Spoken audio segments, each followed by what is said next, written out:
Las vías de Dios en la naturaleza, así como en la providencia, no son nuestras vías, y los modelos que ideamos no tienen relación alguna con la amplitud, la profundidad y la inescrutabilidad de sus obras, que contienen un abismo más hondo que el pozo de Demócrito.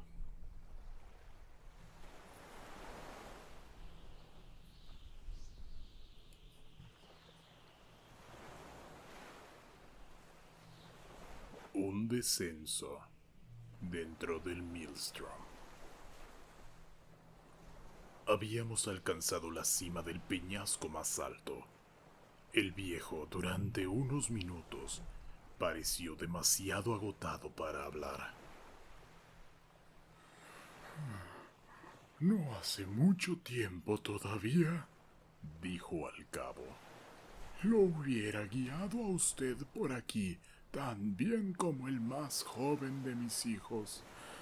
Pero hace 3 años me sucedió una aventura más extraordinaria que la que jamás le sucedió a mortal alguno. O al menos, como no le sucedió a nadie que sobreviviera para contarla. Y las 6 horas que entonces sufrí de terror mortal destrozaron mi cuerpo y mi alma. Usted me cree muy viejo, pero no lo soy. Bastó poco menos de un día para que este cabello negro como el azabache se volviera blanco, para debilitar mis miembros y trastornar mis nervios hasta el punto de temblar después del menor esfuerzo y asustarme por una sombra. ¿Sabe usted que apenas puedo, sin sentir vértigo, mirar desde este pequeño acantilado?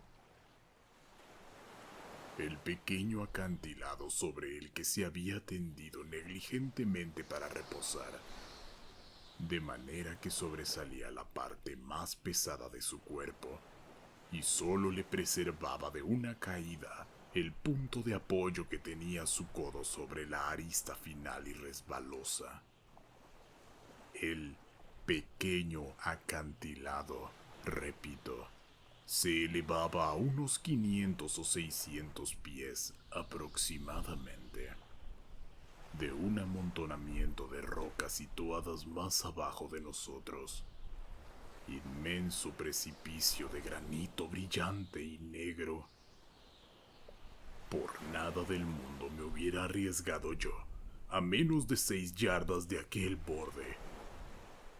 En realidad, estaba tan profundamente agitado por la situación peligrosa de mi acompañante que me dejé caer a tierra cuán largo era, agarrándome a algunos arbustos vecinos, sin atreverme siquiera a levantar los ojos al cielo.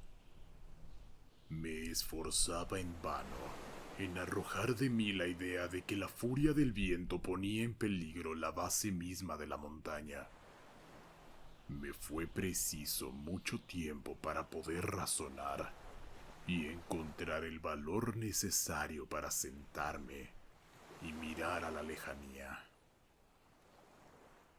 Debe usted desechar esas fantasías, dijo mi guía, pues lo he traído aquí para que vea lo mejor posible el teatro del acontecimiento del que le hablé antes, y para contarle toda la historia teniendo el escenario mismo ante sus ojos. Estamos ahora, prosiguió, con aquella minuciosa manera que lo singularizaba, encima de la costa misma de Noruega, a los 68 grados de latitud, en la provincia de Nordland y en el lúgubre distrito de Lofoten. La montaña en cuya cima nos encontramos es Helseggen, la nubulosa. Enderécese ahora un poco, sujétese a las matas y siente que le da vértigo. Así, mire allá, de esa faja de vapores que oculta el mar a nuestros pies. Miré, sintiendo vértigo, y vi una vasta extensión de mar cuyo color de tinta me recordó de inmediato la descripción que hace el geógrafo nubio del Mare Tenebrarum. Ninguna imaginación humana podría concebir un panorama más terriblemente desolado.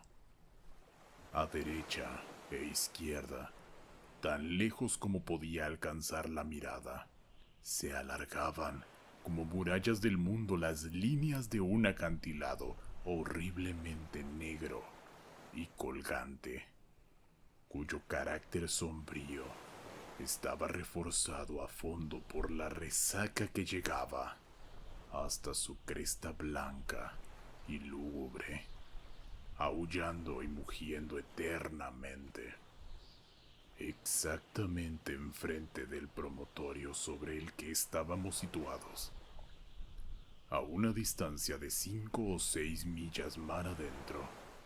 Se veía una isla que parecía desierta, o más bien, se la adivinaba entre el impetuoso oleaje que la envolvía. A unas 2 millas de la tierra se levantaba otro islote más pequeño, terriblemente pedregoso y estéril, rodeado de grupos ininterrumpidos de rocas negras. El aspecto del océano, en la extensión comprendida entre la orilla y la isla más alejada, tenía algo de extraordinario. En ese mismo momento, soplaba del lado de la tierra una brisa tan fuerte que un bergantín que navegaba más afuera estaba al pairo con la vela mayor doblemente arrizada y su casco desaparecía algunas veces por completo. No obstante, nada había en torno suyo que se pareciera a una marejada regular, sino tan solo, y a despecho del viento, un chapoteo de agua, breve, vivo y agitado en todos sentidos. Se veía poca espuma, excepto en la proximidad inmediata de las rocas. La isla que ve usted allá lejos, prosiguió el viejo, es llamada Vurg por los noruegos. La que está a medio camino es Mosk. La que se encuentra a 1 milla al norte es Ambaren. Allá está Islesen, Hodholm y Keilhead, Saurven y Vöckeln. Más lejos entre Mosca y Berg, Oderholm, Flimen, Sandflosem y Stockholm. Tales son los nombres de esos lugares. Pero, ¿por qué creí necesario nombrárselas? No lo sé, ni lo entiendo más que usted mismo. ¿Oye usted algo? ¿Nota usted algún cambio en el agua? Estábamos hacia unos 10 minutos en lo alto de Helsingin, a donde habíamos subido partiendo del interior de Lofoden, de tal manera que no habíamos podido ver el mar, sino hasta que apareció de pronto ante nosotros desde la cima más elevada.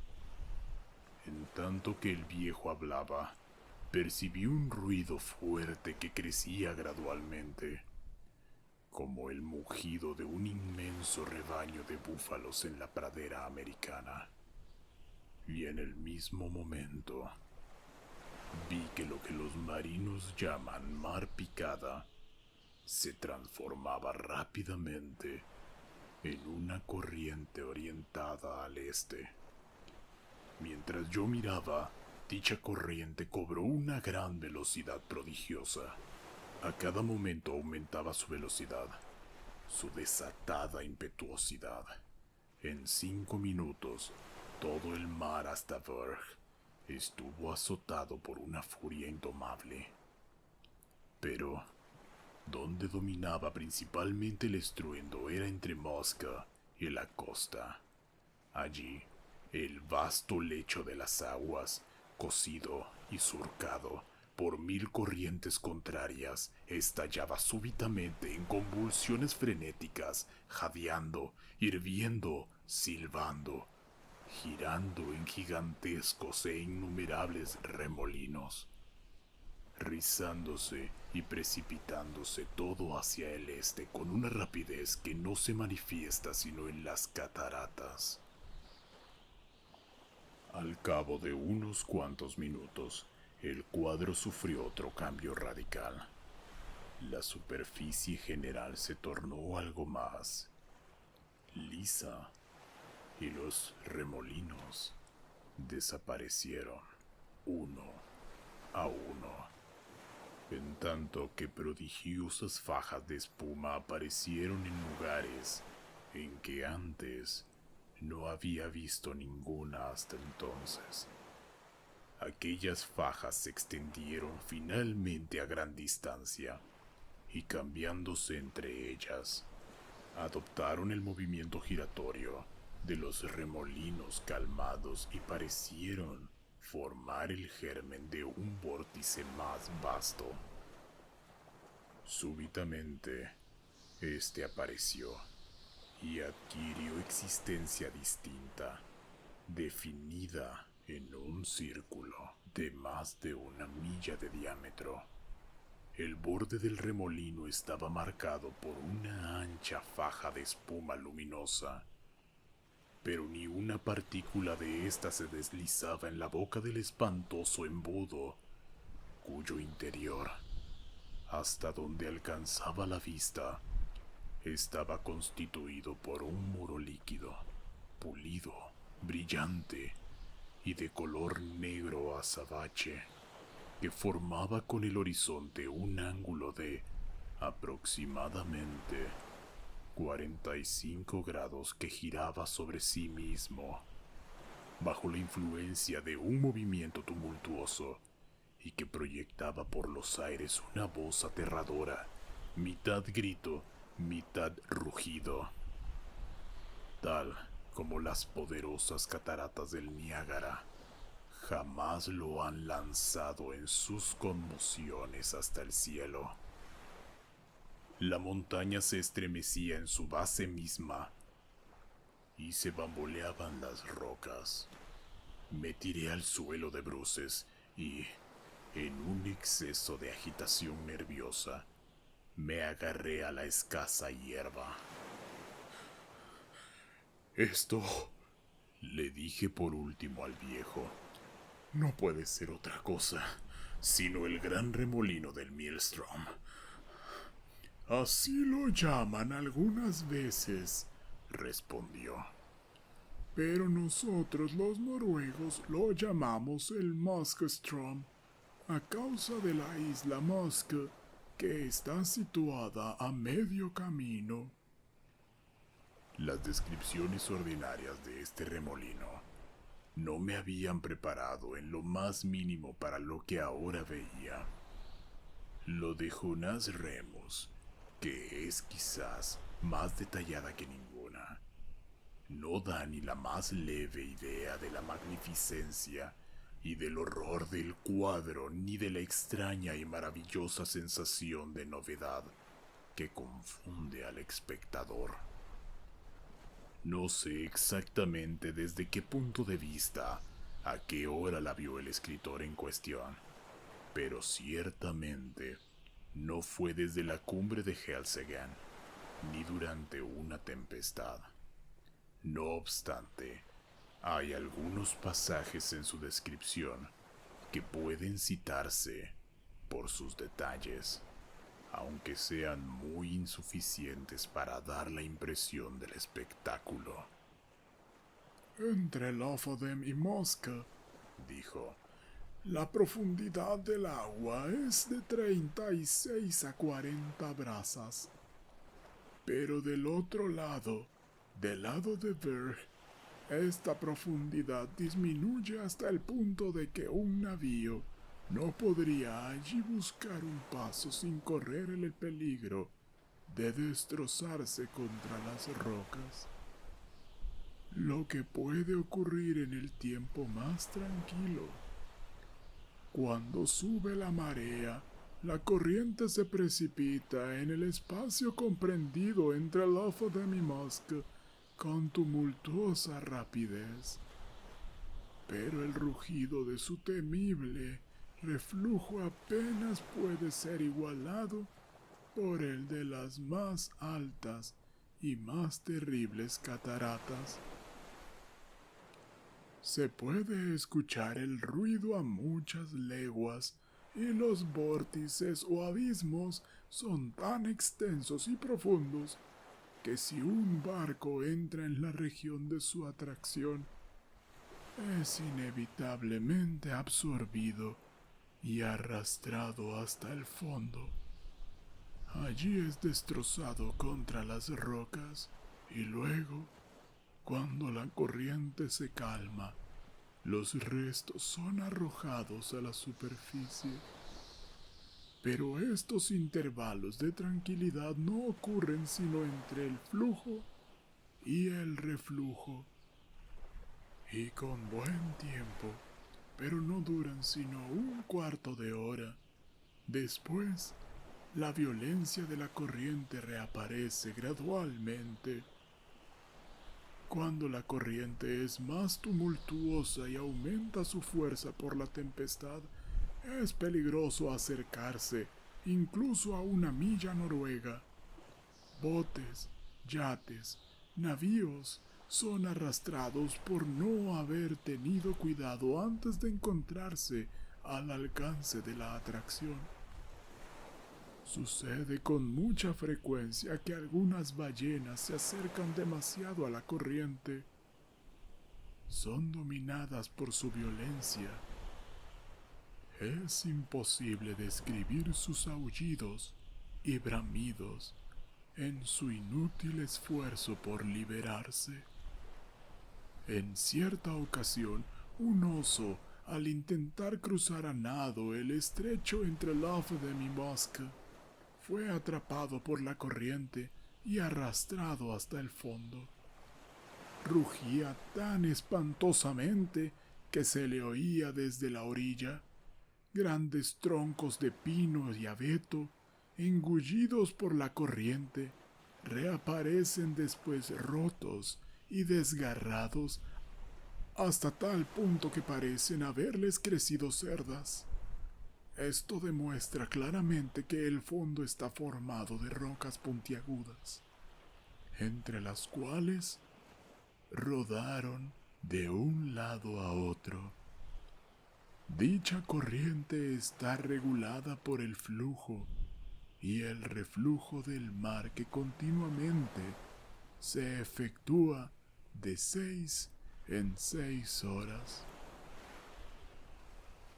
En el año de 1645, en la mañana del domingo de sexagésima, la furia de la corriente fue tan espantosa que se desprendían piedras de las casas junto a la costa.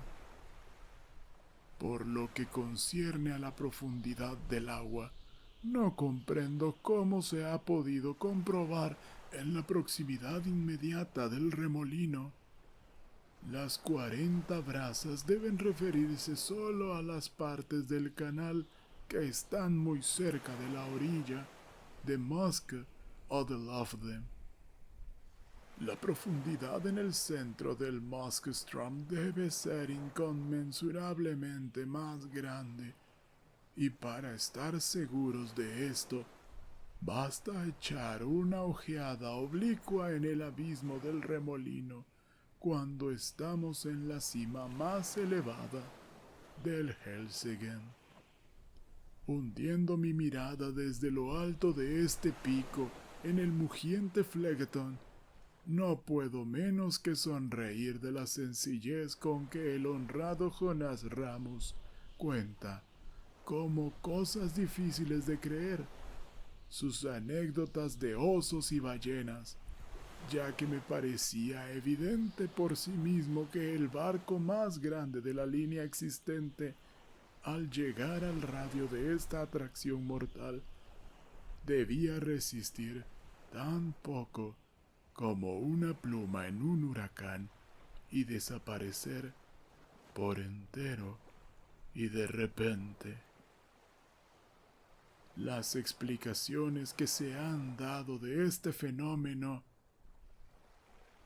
recuerdo que algunas me parecieron suficientemente plausibles en la lectura, tenían ahora un aspecto muy diferente y muy poco satisfactorio. La idea generalmente admitida es que, con los 3 pequeños remolinos de la isla de Faroe, no tiene otra causa que el choque de las olas que se alzan y vuelven a caer en el flujo y en el reflujo, a lo largo de un banco de rocas que confinan las aguas y las lanzan entre sí como cataratas. Así, mientras más se eleva la marea, la caída es más profunda y el resultado natural es un vórtice o un remolino cuyo prodigioso poder de succión queda suficientemente demostrado por experimentos menores. Tales son los términos con que se expresa la Enciclopedia Británica. Kircher y otros imaginan que en el centro del canal del Maelstrom está un abismo que atraviesa el globo terrestre y vuelve a salir en alguna remota región. El Golfo de Botnia ha sido designado alguna vez concretamente. Esta opinión bastante pueril era a la cual, mientras contemplaba el lugar, mi imaginación otorgaba con más gusto su asentimiento. Cuando se la participé al guía, mucho me sorprendió oírle decir que, aunque esa fuese la opinión casi general de los noruegos tocante en este asunto, no era, sin embargo, la suya propia. En cuanto a la opinión dicha, se confesó incapaz de comprenderla y terminé por estar de acuerdo con él, porque, por concluyente que parezca sobre el papel, se torna de todo punto ininteligible y absurda al lado del trueno del abismo.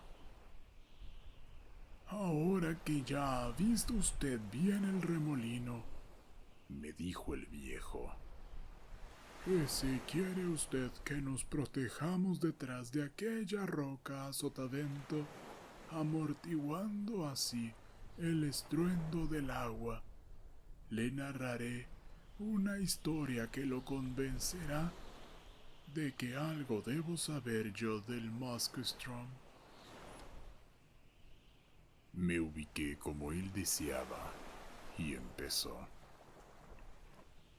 Mis 2 hermanos y yo poseíamos en otro tiempo un queche aparejado en goleta de cerca de 60 toneladas, con el que pescábamos habitualmente entre las islas situadas más allá de Mosca, cerca de Berg. En todos los movimientos violentos de mar hay una muy buena pesca si se emprende en tiempo oportuno y si se tiene el valor para emprender la aventura. Pero entre todos los hombres de la costa de Lofoden, nosotros 3 únicamente hacíamos de modo regular la travesía a la isla, como ya le dije. Las zonas de pesca usuales se hallan mucho más lejos, hacia el sur. Allí se puede pescar a cualquier hora sin correr gran riesgo, y naturalmente esos lugares son los preferidos. Pero los sitios escogidos aquí, entre las rocas, dan no solo el pescado de mayor calidad, sino también en mucha mayor abundancia, hasta tal punto que, con frecuencia, cogíamos en un solo día lo que los temidos en el oficio no hubieran pescado todos juntos en una semana. En suma, hacíamos de aquello una suerte de especulación desesperada. El riesgo de la vida reemplazaba al trabajo y el valor equivalía al capital. Resguardábamos el queche en una caleta a unas 5 millas en la costa por encima de esta, y era costumbre nuestra, con el buen tiempo, aprovechar la tregua de 5 minutos para lanzarnos a través del canal principal del Moskvistrom, mucho más arriba del remolino, e ir a arrojar el ancla en algún lugar cerca de Otterholm o de Sandflesem, donde los remolinos no son tan violentos como en otras partes. Allí solíamos permanecer ordinariamente hasta levar anclas y volver a casa, aproximadamente a la hora en que el agua se calmaba. No nos aventurábamos jamás a esta expedición sin tener un buen viento constante para la ida y el regreso, un viento del que estuviéramos seguros para nuestro retorno. Y rara vez nos equivocamos en este punto. 2 veces en 6 años nos vimos precisados a pasar la noche al ancla por causa de la calma chicha, lo que es un caso muy raro en estos parajes. En otra ocasión, permanecíamos en tierra durante casi una semana, muriendo del hambre, en virtud de un golpe de viento que se puso a soplar poco tiempo después de nuestra llegada, y tornó demasiado peligroso el canal para intentar atravesarlo. En esta ocasión hubiéramos sido arrastrados mar adentro, a pesar de todo, porque los remolinos nos hacían dar vueltas y vueltas con tal violencia que al final largamos el ancla y la fuimos rastreando. Si no hubiera sido porque finalmente entramos en una de esas innumerables corrientes que se forman ahora aquí y mañana en cualquier otra parte, y que nos condujo hasta el refugio de Flimen, en donde, por suerte, pudimos arribar. No podría yo contarle ni la 20ª parte de los peligros que encontramos en nuestros campos de pesca, pero siempre encontrábamos manera de desafiar al Moskvistrom sin accidente, aun cuando en muchas ocasiones se me subió el corazón a la boca cuando nos retrasábamos o adelantábamos un minuto a la calma. Algunas veces el viento no era tan fuerte como creíamos al partir, y entonces avanzábamos menos deprisa de lo que hubiéramos querido, en tanto que la corriente se tornaba ingobernable al queche. Mi hermano mayor tenía un hijo de 18 años y yo era un padre de 2 mocetones. Mucho nos hubiera ayudado en semejantes casos, lo mismo cogiendo los remos que pescando atrás. Pero en verdad, aunque nosotros consintiéramos que arriesgar nuestras vidas, no teníamos valor para dejar que se arriesgasen aquellas vidas jóvenes. Pues bien considerado todo, era un peligro horrible, y esta es la verdad. Pronto hará 3 años desde que ocurrió lo que voy a contarle. Era el 10 de julio del 18, un día que la gente de esta comarca no olvidará jamás, porque fue de esos días en que sopló el más terrible huracán que haya venido nunca desde los cielos. Y, sin embargo, durante toda la mañana y hasta muy avanzada la tarde, tuvimos una fina y suave brisa del sudoeste. El sol había brillado espléndidamente, de modo que el más viejo de los marineros nunca hubiera podido prever lo que iba a ocurrir. Habíamos pasado los tres, mis 2 hermanos y yo, a través de las islas a las 2 de la tarde, aproximadamente, y pronto cargamos el queche con soberbio pescado que, como habíamos observado bien, era más abundante aquel día que nunca hasta entonces. Eran las 7 en punto en mi reloj, cuando levamos anclas para regresar a casa, y con objeto de pasar lo peor del Moskoe Ström con el agua en calma, lo cual sabíamos que sucedería a las 8. Salimos con buena brisa a estribor y durante algún tiempo navegamos veloces sin pensar absolutamente en el peligro, pues en realidad no veíamos la menor causa de preocupación. De pronto, sentimos que se nos oponía un viento que venía de Helsingin.